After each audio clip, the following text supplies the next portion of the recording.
నమస్తే, welcome to ప్రజాప్రతినిధి news. Cheriyal మండల కేంద్రంలో బీఆర్ఎస్ ఎంపీ అభ్యర్థి క్యామ మల్లేష్ విజయం కోసం పల్లా రాజేశ్వరరెడ్డి వేచరేణి కడవేర్కు పోతిరెడ్డిపల్లె మరియు పెదరాజుపేట నాగాపురి గ్రామంలో పర్యటించడం జరిగింది. ఈ కార్యక్రమంలో చల్ల రాజేశ్వరరెడ్డి మాట్లాడుతూ, మేము వెళ్లిన అన్ని గ్రామాల్లో ప్రజలు బ్రహ్మరథం పడుతున్నారని, బీఆర్ఎస్ గెలుపుకై ప్రతి కార్యకర్త గ్రామాల్లో పర్యటిస్తూ బీఆర్ఎస్ విజయం కోసం పాటుపడుతున్నారని అన్నారు.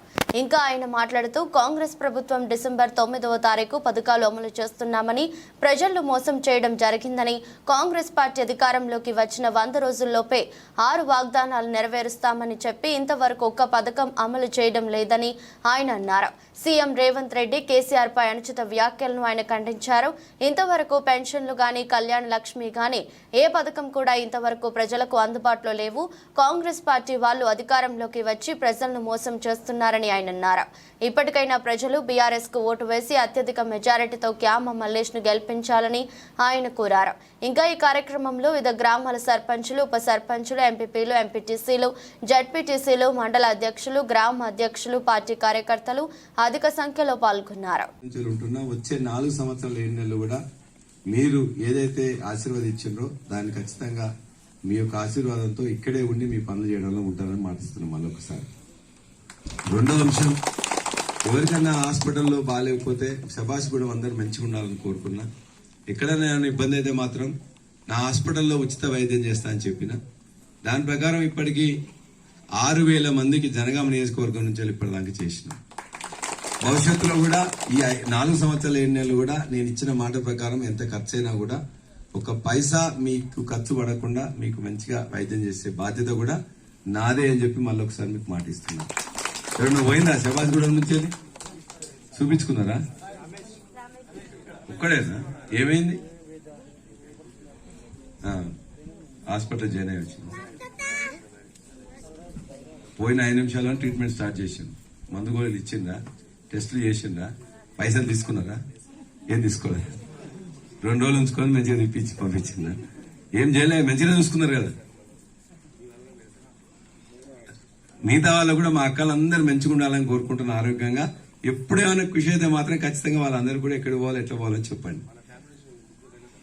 ఓకే, 3 పోయిన మీ కుటుంబం నుంచి అందరు మంచిగా వచ్చింది కదా, సంతోషం.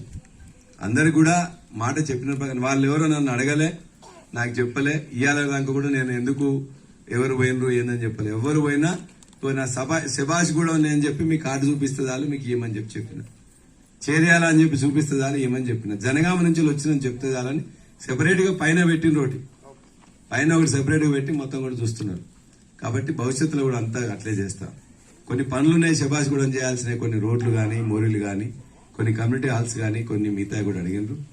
చేద్దామంటే ప్రభుత్వం మారిపోయింది, అందువల్ల అని చెప్పేసి కొట్లాడడం. ఇప్పుడే కొద్దిగా 10 కోట్ల రూపాయలు చర్యలకు తీసుకొచ్చిన, 25 కోట్లు జనగామకి తీసుకొచ్చిన. అంతకుముందు లెటర్ పెట్టినా వచ్చినాయి, మొన్న కూడా 10 కోట్లు వచ్చినాయి. కానీ వీళ్ళు వచ్చి అలా సర్పంచ్ మనోళ్ళు ఉంటారు, ఎంపీటీసీ మనోళ్ళు ఉంటారు, ఎంపీపీ జెడ్పీటీసీ అందరు మనోళ్ళే ఉంటారు, నేను ఎమ్మెల్యే ఉంటా. వాళ్ళు వచ్చి కొబ్బరికాయలు కొట్టిపోతున్నట్టు చీకటి పూటనే ఎప్పుడో ఎవరు తెలియకుండా మీరందరూ ఈ పనుల మీద పోతే అప్పుడు ఎవరు రాకుండా చూసి ఓడిపోయిన ఎమ్మెల్యే అభ్యర్థి, కాంగ్రెస్ పార్టీ అభ్యర్థి మొత్తం కొట్టిపోతున్నట్టు కొబ్బరికాయలు. సిగ్గుండాలి కదా. గెలిపించిన సర్పంచ్ వేరు, ఎంపీటీసీ వేరు, ఎంపీపీ వేరు, జెడ్పీటీసీ వేరు. వీళ్ళందరూ ఉండగా వీళ్ళందరికీ సంబంధం లేకుండా అభివృద్ధి పనులు వాళ్ళు కొబ్బరికాయ కొట్టుకొని పోతారా? ఏమైనా బస్సొత్తని మీ అందరు కలిసి, మనందరం కలిసి శబాజ్గూడెం వాళ్ళు కూడా ట్యాక్స్ కడతాండ్రు. మన ఉప్పు మీద, పప్పు మీద, బ్రష్ మీద, పేస్ట్ మీద, నూనె మీద, సబ్బు మీద, అన్నిటి మీద మనం ట్యాక్స్ కడతాం. ఆ ట్యాక్స్ రాష్ట్రానికి కొద్దిగా పోతుంది, కేంద్రానికి కొద్దిగా పోతుంది. ఆ కేంద్రం నుంచి అడగాలంటే మన పార్లమెంట్ సభ్యులు ఉండాలి. ఈ రాష్ట్రం నుంచి అడగాలి.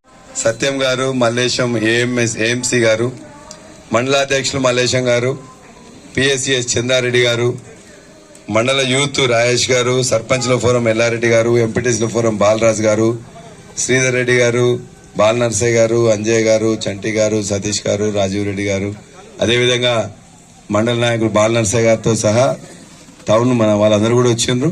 మన గ్రామ ఇతర మండల వాళ్ళు వచ్చిండ్రు. మా నాగేశ్వరరావు గారు మండల అధ్యక్షులు కూడా వచ్చారు, మా టౌన్ అధ్యక్షులు చందు, యువజన నాయకులు, అదేవిధంగా మా పంతులు గారు, నరసన్న గారు, నరసయ్య పంతులు గారు, ఇంకెవరున్నారు చాలా మంది. మొత్తం కూడా ఇంకేమైనా పేర్లు అనుకోకపోతే మా ఇతర గ్రామ సర్పంచులు, సీనియర్ నాయకులు, ఈ ఊర్లో కూడా మొదటి నుండి ఉద్యమం నుంచి వచ్చిన నాయకులు అందరు ఉన్నారు.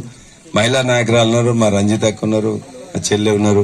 అందరు కూడా నీడకి రండి అమ్మా, అందరు ఇక్కడికి రండి. లేకపోతే ఇగో కొద్దిగా ఎన్నిక వస్తే ఇక్కడ ఎమ్మెల్యే ఉంటాం, మాకు తెలియకుండా కొబ్బరికాయ కొట్టిపోతారా? ఏ రూల్ ప్రకారం కొడతారు? పద్ధతి కాదు కదా. ఎవరు సర్పంచ్ ఉన్నా ఏ పార్టీ అయినా కూడా వాళ్ళనే పిలుచుకొని కొట్టాలి కదా.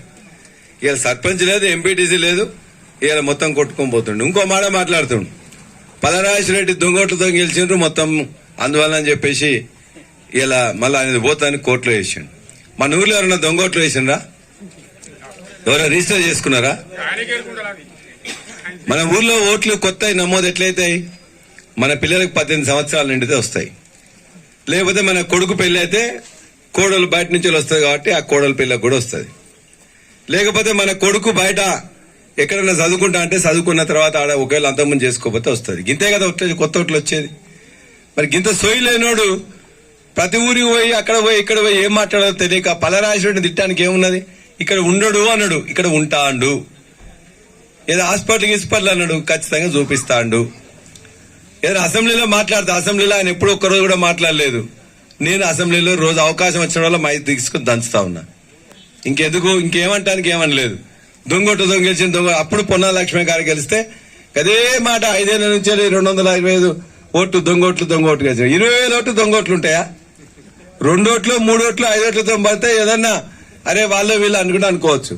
20,000 ఓట్లు నేను మెజార్టీ నాకు వచ్చిందే 17,000, 18,000, 16,000 వచ్చింది. నా పోస్టల్ ఓట్లు కాకుండా దగ్గర నాకు 27, 17,000 అందులో 18,000 వచ్చింది. గన్ని ఓట్లు దొంగోట్లు ఉంటాయా? కొత్త ఓట్లు వచ్చినాయి 9,000.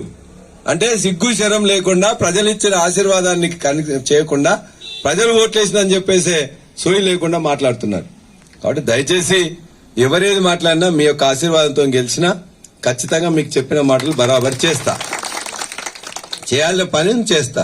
పుట్టి అలకెళ్ళి అన్ని తెలిసినోడు, గొర్రెలు కాసినోడు, బాగా చదువుకున్నోడు, బాగా అన్ని బాగా తెలిసినోడు, మంచిగా గట్టి కొట్లాటోడు, 40 సంవత్సరాల నుంచి వెళ్ళి మంచిగా ఉన్నాడు. కాబట్టి దయచేసి ఆయన కోటేస్తే ఆయన పార్లమెంట్ లో మాట్లాడతాడు, ఆయన కోటేస్తే నేను అసెంబ్లీలో మాట్లాడతా. మీరు ఓటు ఇంతకుముందు మీకు వేసినాం కదా, ఇది వాళ్ళది కదా అని చెప్పేసి అనుకుంటే ఏమంటాడు ఇక్కడ రేవంత్ రెడ్డి?